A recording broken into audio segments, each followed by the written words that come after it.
senhores, nesse momento daremos início à palestra do professor Dr. Flávio Fava de Moraes, cujo tema é Iniciação Científica, Muitas Vantagens e Poucos Riscos. O professor titular em Ciências, Biologia Celular e Tecidual pela USP, foi reitor da USP, diretor científico da FAPESP, secretário de Estado de Ciência e Tecnologia de São Paulo, vice-presidente da Associação Internacional de Universidades. Atualmente é professor emérito do Instituto de Ciências Biomédicas da Universidade de São Paulo, diretor-geral da Fundação Faculdade de Medicina. Senhoras e senhores, com vocês o professor doutor Flávio Fava de Moraes.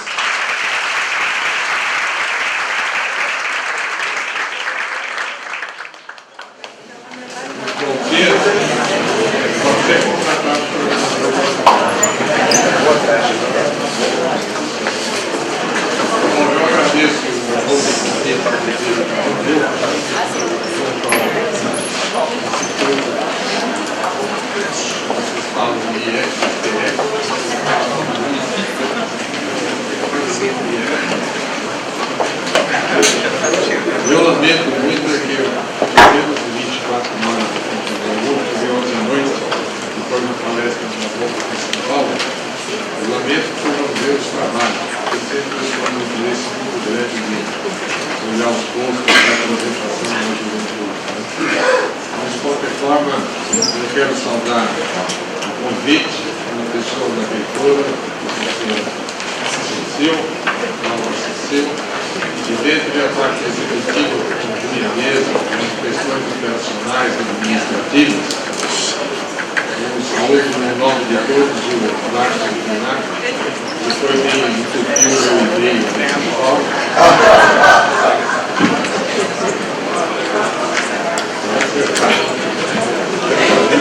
Meu consolo é que a professora bom, eu vi a citação de inúmeros professores aqui presentes. A iniciativa que o ofício que foi enviado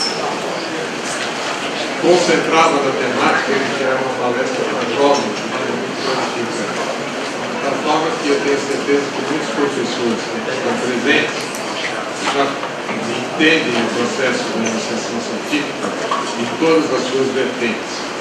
E o papel mais importante de falar para os jovens sobre iniciação científica é mais para valorizar exatamente a faixa etária do jovem, porque o jovem valoriza, às vezes, menos do que devia a própria juventude. Mas à medida que vocês forem envelhecendo, e principalmente quando forem velhos, vocês vão realmente saber o maior valor do muito bonito de ser jovem na vida, e principalmente o quanto o país depende de você. Eu vou fazer, então, uma rápida apresentação em duas etapas, uma generalista e outra mais específica, e espero que seja útil essa rápida apresentação.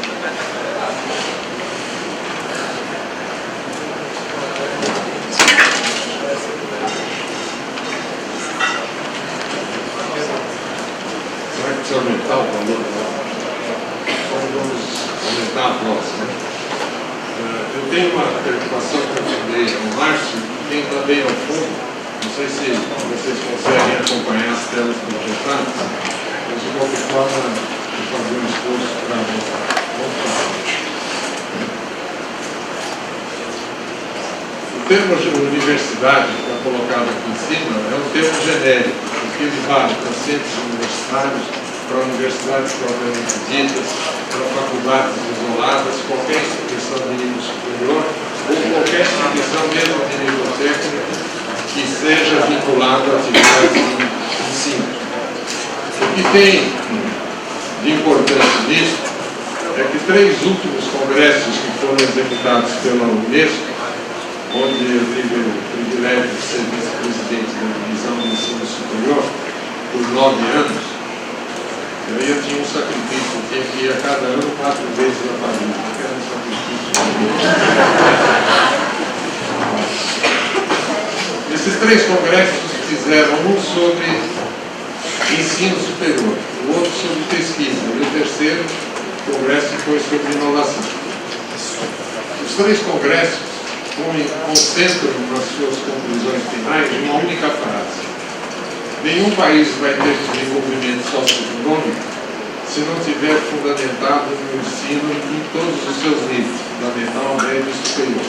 De tal forma que fica uma obviedade para todos nós que trabalhamos com a parte do crescimento de quantidade, de conhecimento, de que educação é a base de tudo, e basta vocês verem nas campanhas políticas o quanto que é falado sobre prioridade da educação e o quanto que de pouco acontece, embora os setores sejam bastante elogiados. Bom, o que acontece nesses congressos, basicamente, então, é que o desenvolvimento socioeconômico tem que ter uma base de ciência e de tecnologia, e alguns países têm esse desempenho mais desenvolvido em determinados segmentos. Então aqui está apenas um setor dentre inúmeros outros, né? Que a Espanha, por exemplo, aplicou uma enorme quantidade de pesquisa, de ensino em todas as diferentes disciplinas envolvendo a parte de sociologia, economia, etc., e desenvolveu uma capacidade turística que é uma das principais, se não a principal fonte de renda do país. Essa base científica e tecnológica era concentrada nas universidades.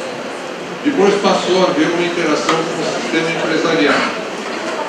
E hoje até os governos, independentes dos ideologias partidárias, já admitem que o sistema público tem que ter uma frente, tem que ter uma interação, para não dizer até uma participação no sistema privado. Né?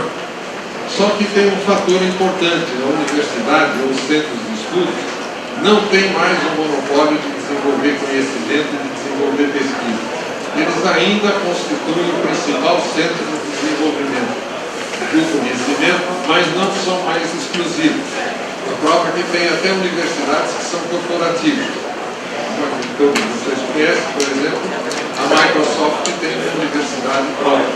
E todo o currículo da universidade é todo ele focado nos interesses do desenvolvimento dos produtos da própria empresa. Assim como tem a Universidade de McDonald's e assim por diante. Essa perda de prioridade, de monopólio, portanto, não quer dizer que ela tenha perdido valor, né? Ela tem outros sócios e outros concorrentes, outros competidores. Né? E a regra básica é a seguinte: hoje não são mais vinculados no desenvolvimento a política dos grandes versus dos pequenos, dos rápidos versus dos lentos, ricos versus pobres ou fortes versus fracos. Hoje que manda é quem sabe e quem não sabe. Porque a era do saber, do domínio da informação, de revolução informática, é uma sociedade baseada no conhecimento e volta a insistir: a universidade, o sistema de ensino continuam sendo prioritários, mas não exclusivos. O conhecimento também é uma regra que está absolutamente comprovada. Ele gera poder, e o poder, que era antigamente exclusivo ao conhecimento, também transfere sob forma de riqueza. O último trabalho foi desenvolvido pelo Comitê Internacional para entender o que significa realmente essa palavra mágica que está nos jornais todos os dias, né? Do que é o PIB de uma nação. Demonstrou que o PIB basicamente é concentrado em 3 grandes capítulos. O primeiro é no potencial humano que o país possui, ou seja, qual é o seu capital humano, qual é a qualidade das suas pessoas, dos seus cidadãos. O segundo item é a capacidade financeira e o terceiro é a disponibilidade de recursos naturais. Aqui tem 3 exemplos. Os Estados Unidos da América do Norte, eles possuem as 3 características. Eles têm gente capacitada, têm poder econômico e têm recursos naturais. O Japão tem capacidade humana, tem recursos financeiros e tem baixo recurso natural. O Brasil tem alto recurso natural, baixa capacidade financeira e boa capacidade de recursos humanos, com uma condicionante. A condicionante do Brasil nos recursos humanos é de que nós somos qualificados a circular no mundo inteiro, em qualquer congresso, de qualquer disciplina, com igualdade de condições. Temos gente de primeiríssima linha. O defeito está no número. Nós ainda somos poucos, embora tenhamos gente primeiro escalão, no primeiro pilar.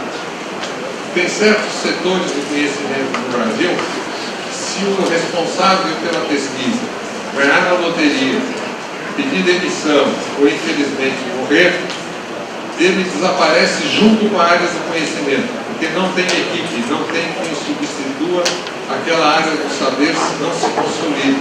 Então, a presença de conhecimento no Brasil é de muito boa qualidade, mas o número de quem possui esse conhecimento ainda é muito pequeno.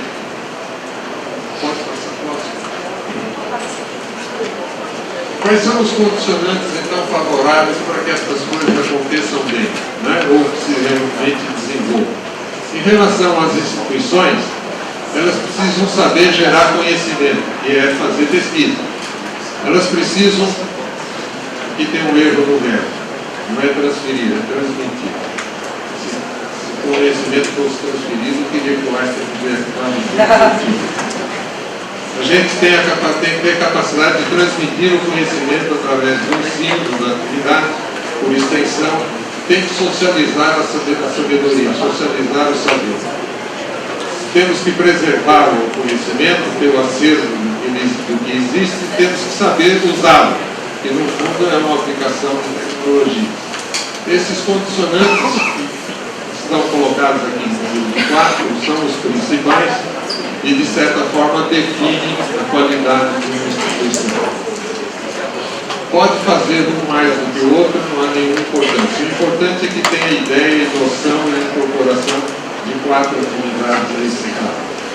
E as premissas para que a instituição possa ter esses valores é ter bons alunos, bons docentes, bons funcionários, boa infraestrutura e um bom ambiente.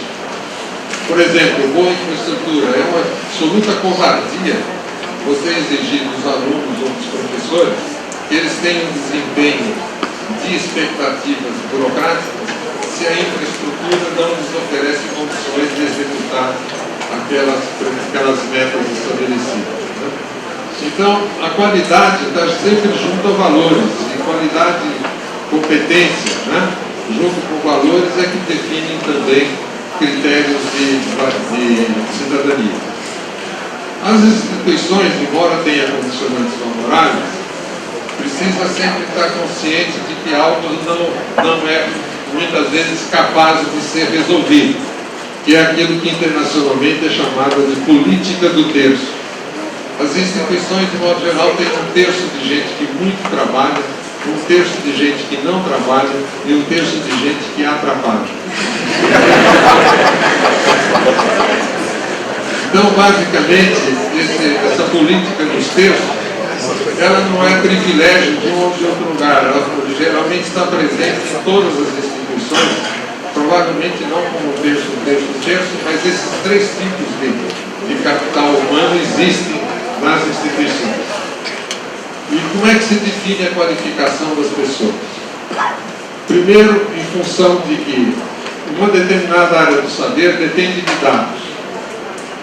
Quem consegue os dados tem a capacidade de transformá-los em informação. Quem domina as informações acumula um conhecimento. E quem está pleno de conhecimentos tem competência. Só que a competência não é auto-atribuída. Competência, nós não podemos dizer eu sou competente. São terceiros, são os outros que dizem esta pessoa é competente.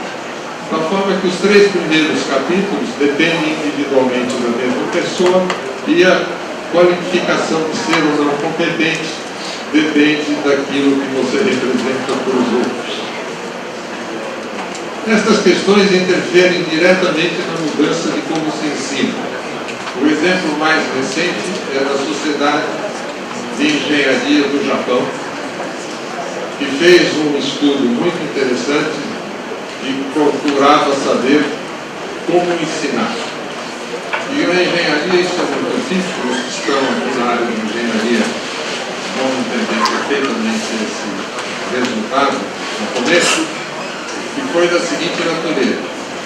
Se você ensinar no primeiro ano do curso superior, ou no curso técnico, toda a parte da engenharia eletrônica, que foi o estudo do Japão, no primeiro ano, em outras palavras, se você fizer um ensino em função dos produtos que existem, no fim do quarto ano do curso de engenharia, quando a pessoa estiver formando, aqueles produtos que ele conheceu no primeiro ano já não existem, porque foram substituídos por novos produtos.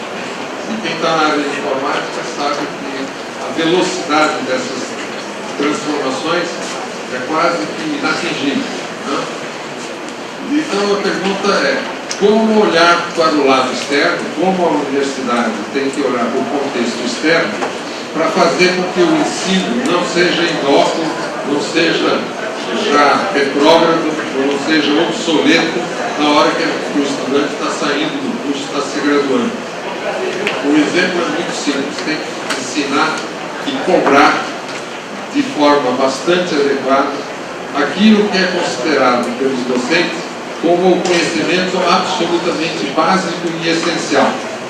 Eu, como sou da área de saúde, poderia fazer uma lista, né? Tanto em anatomia, como em biologia, em fisiologia, quais são as coisas básicas que um aluno não pode progredir no curso sem que ele saiba. Porque quem tem o básico, se forma e vai para a área de mercado, ou mesmo continua na vida acadêmica, ele não tem medo do novo. Ele não tem pânico daquilo que aparece. Ele se adequa com muita rapidez, ele tem muita facilidade de entender o que mudou numa bula de remédio, porque ele sabe o que é princípio ativo, ele sabe o que é vida média, ele sabe o que é preservação, ele sabe o que é dose, ele conhece as coisas básicas da terapêutica, de forma que, por mais novo que seja o remédio, ele lê a bula e ele entende aquilo que de novo apareceu. Esse como ensinar, então, significa, em outras palavras, ministrar e exigir o básico e deixar o que é mais ou menos sofisticado para uma etapa posterior de um mestrado, de um doutoramento, de uma especialização. A grande problemática também no desenvolvimento do conhecimento está entre você dizer que faz ciência básica ou que você faz trabalhos de tecnologia. Quando a ciência e a tecnologia se interagem, né, quando elas não ficam linear uma depois da outra, e sim elas se desenvolvem de forma linear, que significa ao mesmo tempo, é como se fosse a relação entre homens e mulheres. Essa relação tem que ser muito íntima para ser fértil. Se ciência e tecnologia não tiverem uma relação muito direta, ela fica inócua quando ela é uma ciência básica de prateleira, ou ela fica um artesanato quando ela tem um produto que não tem fundamentação científica, né? Esse processo, então, de interação, eu faço um elogio a vocês de bastante sinceridade. Eu já tive a oportunidade de estar presente em 3 institutos federais, em que tem níveis de curso superior associados a níveis de cursos técnicos, e isso dá uma proximidade muito melhor do que em muitas universidades, até mesmo de boa qualidade, onde existe um verdadeiro abismo entre esses segmentos que não se conversam, não se relacionam de forma adequada. Feitos esses valores gerais, a iniciação científica tem vários valores positivos, tem várias coisas que são elogiosas e, sem querer fazer propaganda pessoal, eu dirigi 10 anos a FAPESP, a Direção Científica da Fundação de Amparo à Pesquisa de São Paulo, e um dos programas mais intensamente prestigiados, desenvolvidos e fomentados foi exatamente a iniciação científica. E esse é um programa que se iniciou em 1962. Então vocês podem ver que tem uma tradição razoavelmente longínqua, né? E ela foi acumulando uma série de estudos de avaliação dos programas de iniciação e foram se somando alguns pontos positivos que o programa foi mostrando. A primeira é que melhora muito a interação do docente e com a disciplina. Quer dizer, o aluno passa a viver mais próximo do entorno docente e mais paladar se desenvolve conforme a disciplina que ele frequenta. Ele não fica aquele aluno que degluta tudo para fazer incorporação de conhecimento, ele degluta, depois de algum tempo, ele regurgita esse conhecimento no dia da prova e ele fica dessa maneira, engolindo e estorvecendo sem paladar.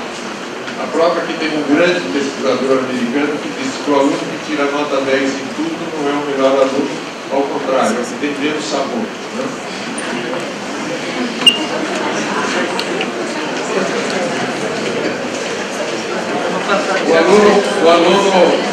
O aluno ele aprende a pesquisar, ele aprende a procurar informações de maneira individualizada. É verdade que o santo Google hoje praticamente todo mundo está aprendendo a procurar informações, mas de qualquer forma ele precisa ler a parte bibliográfica, as informações que ele lê, ele precisa ter senso crítico. E o senso crítico do aluno é sempre imaginar que professor também erra. Ou seja, não é porque o professor falou que a verdade absoluta está posta. A maior parte dos professores são conscientes, são responsáveis, mas tem professores que também erram. E quando o erro não é proposital, às vezes é um erro por desatualização. Mas de qualquer forma ele tem que ter habilidade crítica. Outras habilidades que ele desenvolve, né?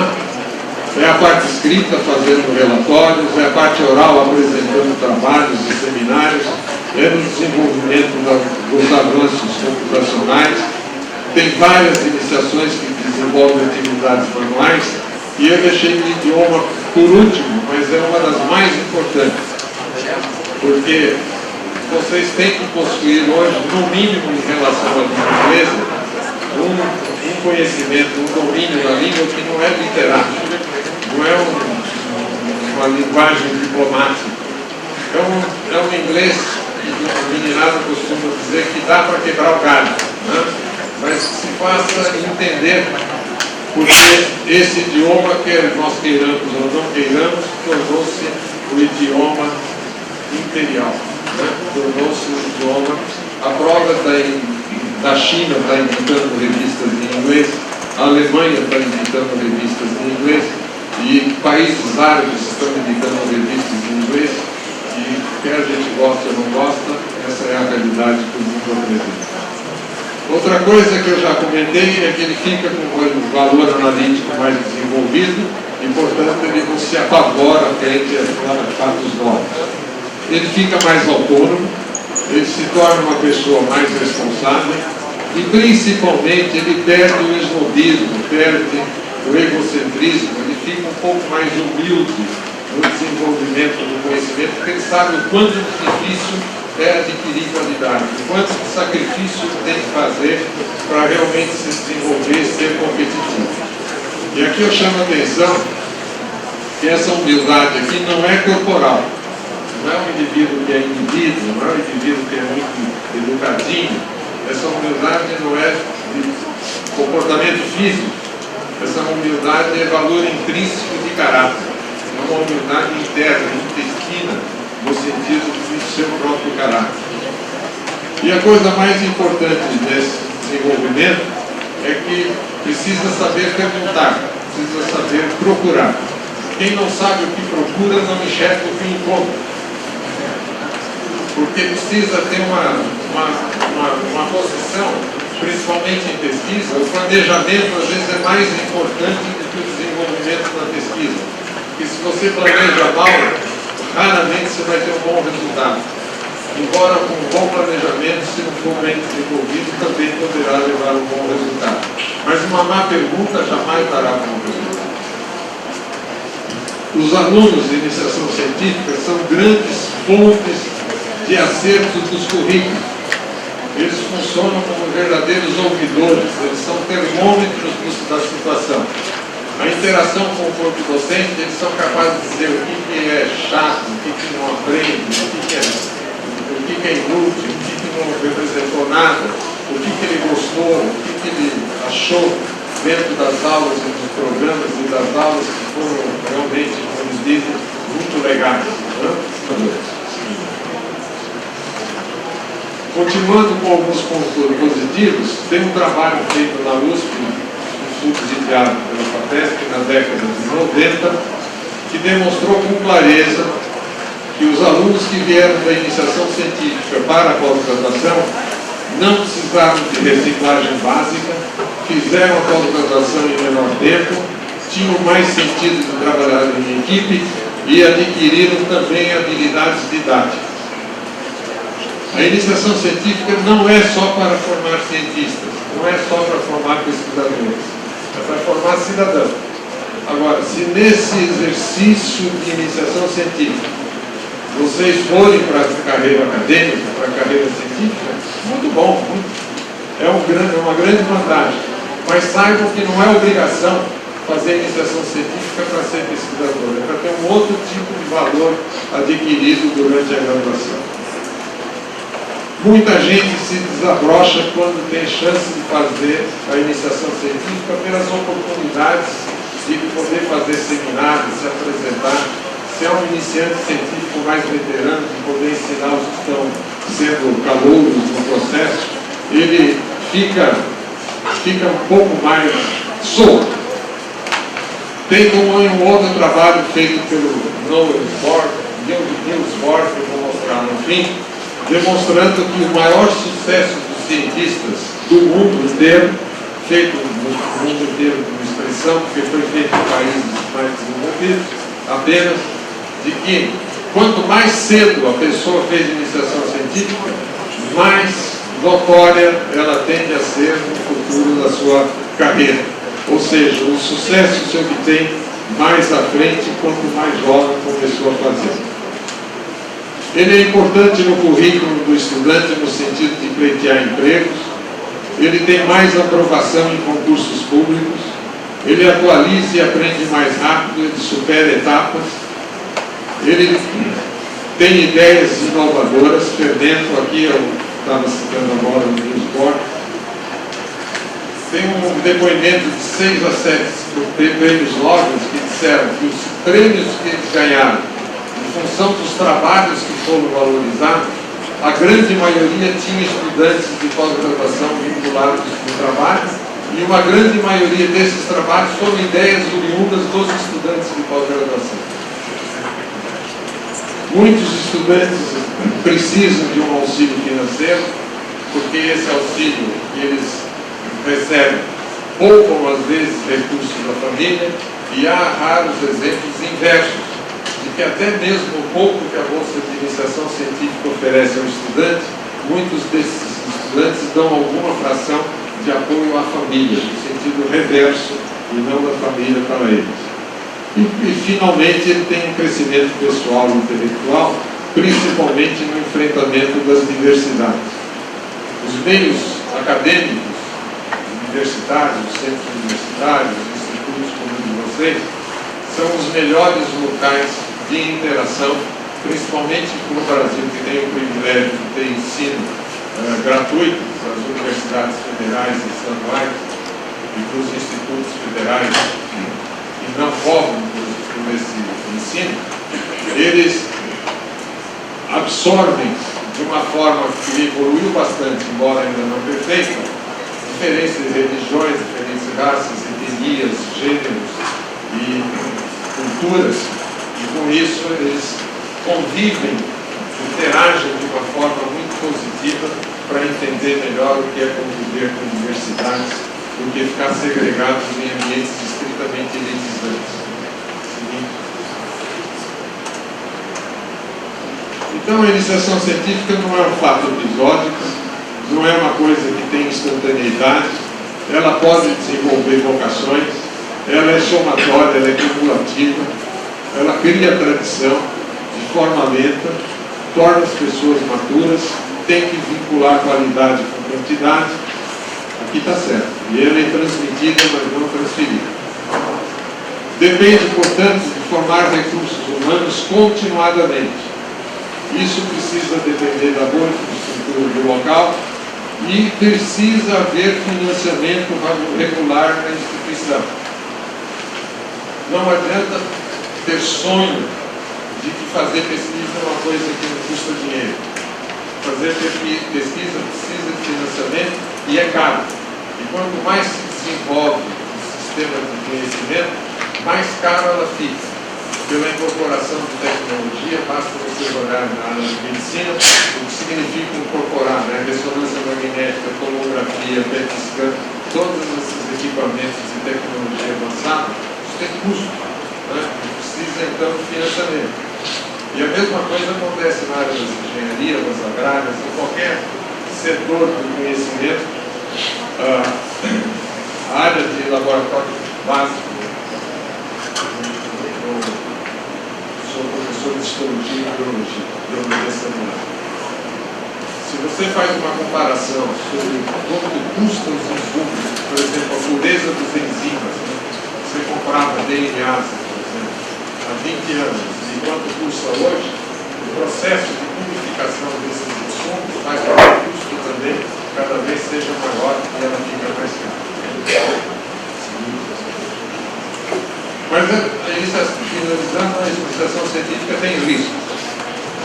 Não são defeitos, são riscos que significam, na sua essência tecnológica, possibilidades que nunca aconteçam, mas que poderiam acontecer.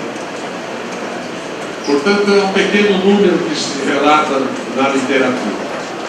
Uma é erro no orientador. Escolhi o orientador errado. Isso gera no estudante uma decepção. A escolha do orientador não é uma coisa fácil, não é uma escolha até certo ponto difícil. E nunca é o mais simpático. Se for o mais simpático, é duro, mas nunca é.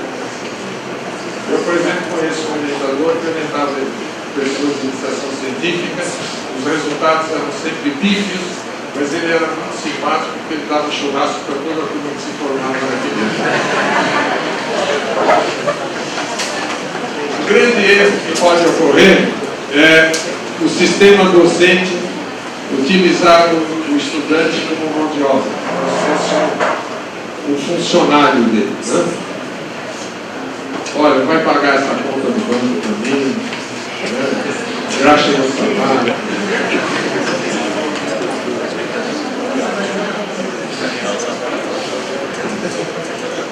Por isso que vocês precisam aprender uma coisa também, que é depoimento de quem está no âmbito universitário, quem está no âmbito da pesquisa, e que vive isso, né? Que rico ninguém vai ficar, mas é uma vocação. É que o mundo científico, o mundo da ciência, não é tão puro como se é perigoso, não é tão deslumbrante como se imagina. E vocês precisam saber que isso também acontece no ambiente científico, embora, felizmente, por minoria. O que vale dizer que, ele não sendo tão puro, nós precisamos defendê-lo. E como o defende, como devemos defendê-lo, é através de serviços de informação que não é aquilo que vocês chamam de dedurismo, né? De fazer acusações deduristas, né? Mas é de informar a comunidade que essas coisas podem acontecer. As principais são essas aqui: inventar resultados, falsificar resultados e plagiar resultados. Essas três lamentáveis atuações, conforme o local, ela é considerada inclusive como crime. Tem um livro da Academia de Ciências dos Estados Unidos chamado Responsible Science, Ciência Responsável, que trata mais do cientista do que da própria ciência. E eles contestam esses erros no sentido de que até mesmo as melhores revistas do mundo, tipo Science, Lancet, Nature, são infiltradas, são suscetíveis a publicar trabalhos que enquadram tipos de alvos dessa natureza. Só para não tomar muita atenção de vocês, o caso mais recente agora é de um cientista sul-coreano sobre ações de células tronco, que foi inclusive premiado várias vezes, demonstrou que tudo aquilo que ele fez foram testes experimentais falsos, né? E às vezes a falsidade não é predominante, mas é a plágio.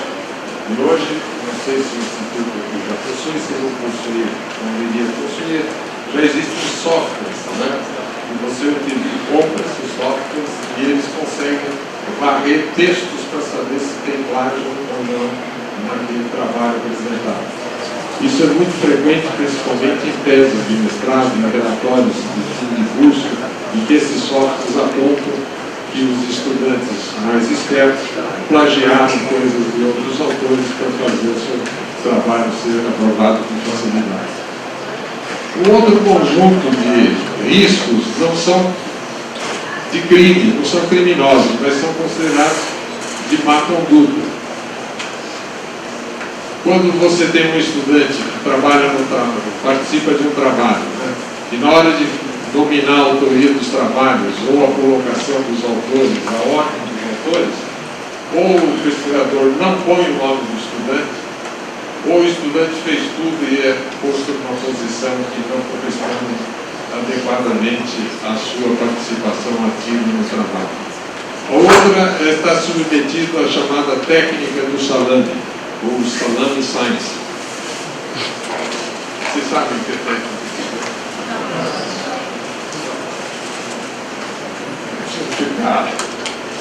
Não ficar preocupado em não saber que é uma coisa trivial. A técnica do salame é assim. Vamos supor que vou estudar esse material. Então eu estudo se ele tem cor estável. Eu faço um experiente e publico. Depois eu estudo se ele é solúvel. Faço um experimento e explico. Depois eu estudo se ele é resistente a ácido. Faço um trabalho e publico. Eu vou fazendo vários trabalhos sobre a propriedade desse material.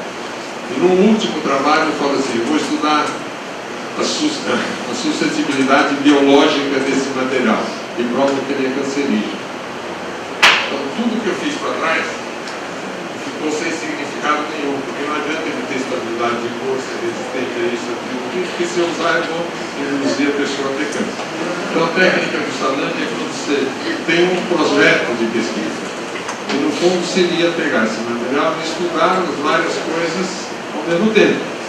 E eles vão chegar à conclusão de que ele não é viável. Então a técnica do salame é você fatiando o projeto de pesquisa em vários. É na realidade um projeto que você converte em vários outros. É uma tática muito utilizada para aumentar a produção científica de muita gente. Acabou?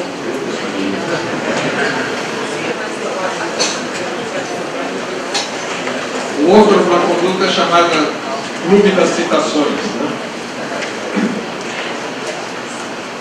Eu vou citar todos os trabalhos que o Jorge publica nos meus, mas ele vai ter que citar os meus e os trabalhos que ele publica.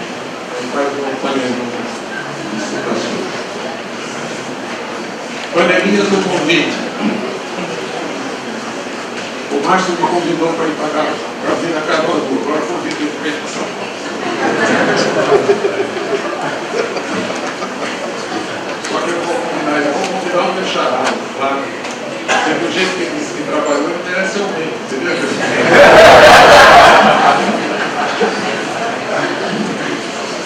Na realidade, todos merecem. Muita gente.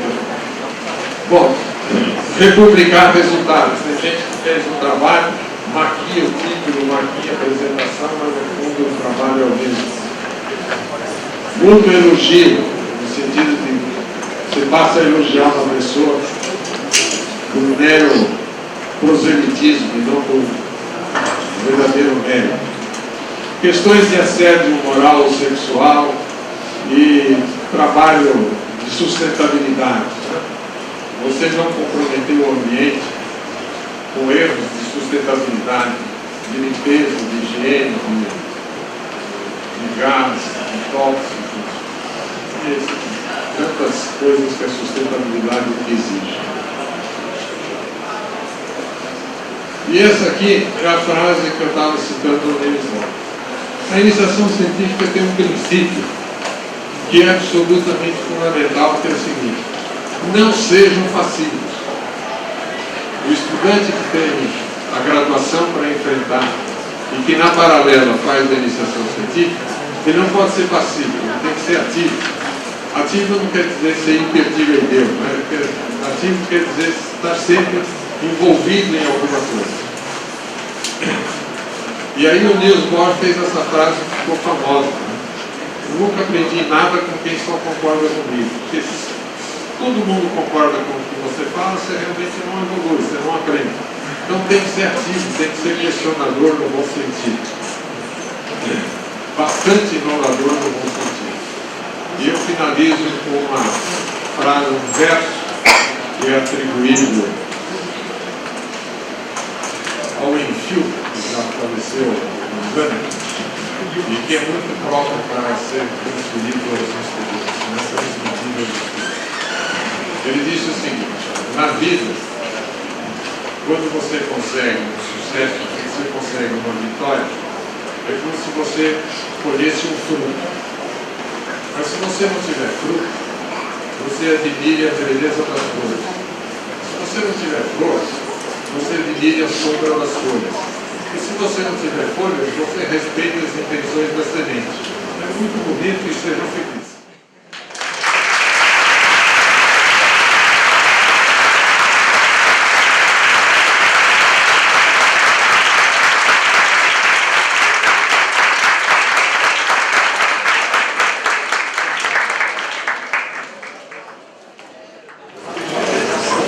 Uma pergunta para o professor Flávio. Flávio, para quando é que você vai fazer o convite para São Paulo? Bom, se não, pessoal, desejo vocês boa sorte, hein? Desculpa, só um pouquinho, professor.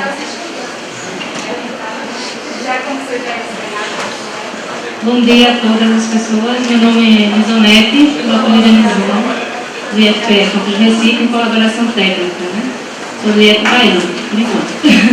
O professor, agradeço a sua presença, sua palestra. Agora sim, eu fiquei pensando uma coisinha assim que tem no seu slide que eu fiquei meio encucada, né? Por exemplo, as premissas, né? Na verdade, eu estou falando enquanto a realidade de IFPE, IFPE Baiano, né, enquanto instituto. A gente praticamente não atende aquelas premissas e a gente desenvolve pesquisa e pesquisa de qualidade. E uma coisa assim, que eu achei bem excludente é o papel da gente, eu estou falando enquanto nível médio, né, o nível médio técnico. É uma coisa que o senhor botou ali, bons estudantes, como uma das premissas para a gente desenvolver a pesquisa. Quando, na verdade, eu acho que a gente tem que pensar na formação de como formar esses estudantes em bons pesquisadores, em bons extensionistas. Eu achei aquilo ali um pouquinho excludente, né? Porque só seleciono só o estudante que já é bom, como é que fica o restante dos estudantes? Entendeu? Então, como a gente mudar isso de uma educação totalmente instrucionista para a pesquisa, e a gente não só pensar naquele bom estudante, mas sim na formação do estudante para ele ser um bom para a sociedade, enfim. Claro, são duas coisas. A instituição, para realmente poder avançar e fazer coisas de qualidade, tem que ter pessoas quase natas, né? Que é, por um lado, desde o ensino fundamental, o ensino médio, passa por vezes por processos seletivos e entra na instituição. O problema é que vocês devem dizer, o buraco está mais embaixo. Você, no nível superior, no nível médio, exponencial, que é temático, né? Muita escola média tem que ser temática. Se você não tiver bons estudantes que ingressaram na instituição, como é que você vai excluir? Você vai ter que perder um tempo razoável para ficar. Você vai ter que fazer reciclagem. Eu ensino no primeiro ano da universidade.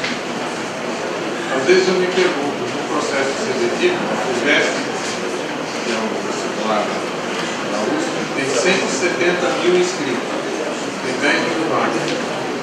É absolutamente inadmissível e ingênuo você admitir que 160 mil que não passaram no processo não está cheio de talento, não está cheio de gente boa. Isso é ridículo esse recurso. E às vezes eu me pergunto, dando aula, como é que quem entrou entre os 10 mil não conseguiu entrar? Tal a deficiência disso. O que acontece? O vestibular feito num dia, uns 2, 3 dias, Você não sabe se choveu, se tem briga na família, se perdeu o namorado, se está devendo no banco, né? Se está com crise depressiva, se está com TPM, se está com... Tem vários fatores que... Às vezes uma questão do exame define a vida de milhares de pessoas. Teve um vestibular na USP, que a banca de física, na ocasião, estava cogitando de fazer uma pergunta sobre fusão nuclear a frio, que havia tido um trabalho no Salt Lake City, nos Estados Unidos, demonstrando que podia fazer fusão nuclear a frio. Essa pergunta quase que foi colocada no exame vestibular. 6 meses depois saiu um relatório da Academia da Sociedade de Física mostrando que o trabalho era um artefato técnico. Tinha sido um artefato técnico que tinha gerado aquele trabalho. Então, às vezes, até com uma pergunta falsa, você seria a vida de um monte de gente que não tinha nada a ver com isso. Então, precisa ter gente. Os Estados Unidos tem 4.700 instituições de nível superior. Tem 15 universidades consideradas 15 a 4.700. Os alunos que entram nessas 15, provavelmente, caem na premissa, já são bons estudantes, vão começar a aprender outras coisas, mas eles têm base, não estou excluindo ninguém, estou achando que tem lugar para todo mundo. Quem é melhor, tem mais chance de sucesso.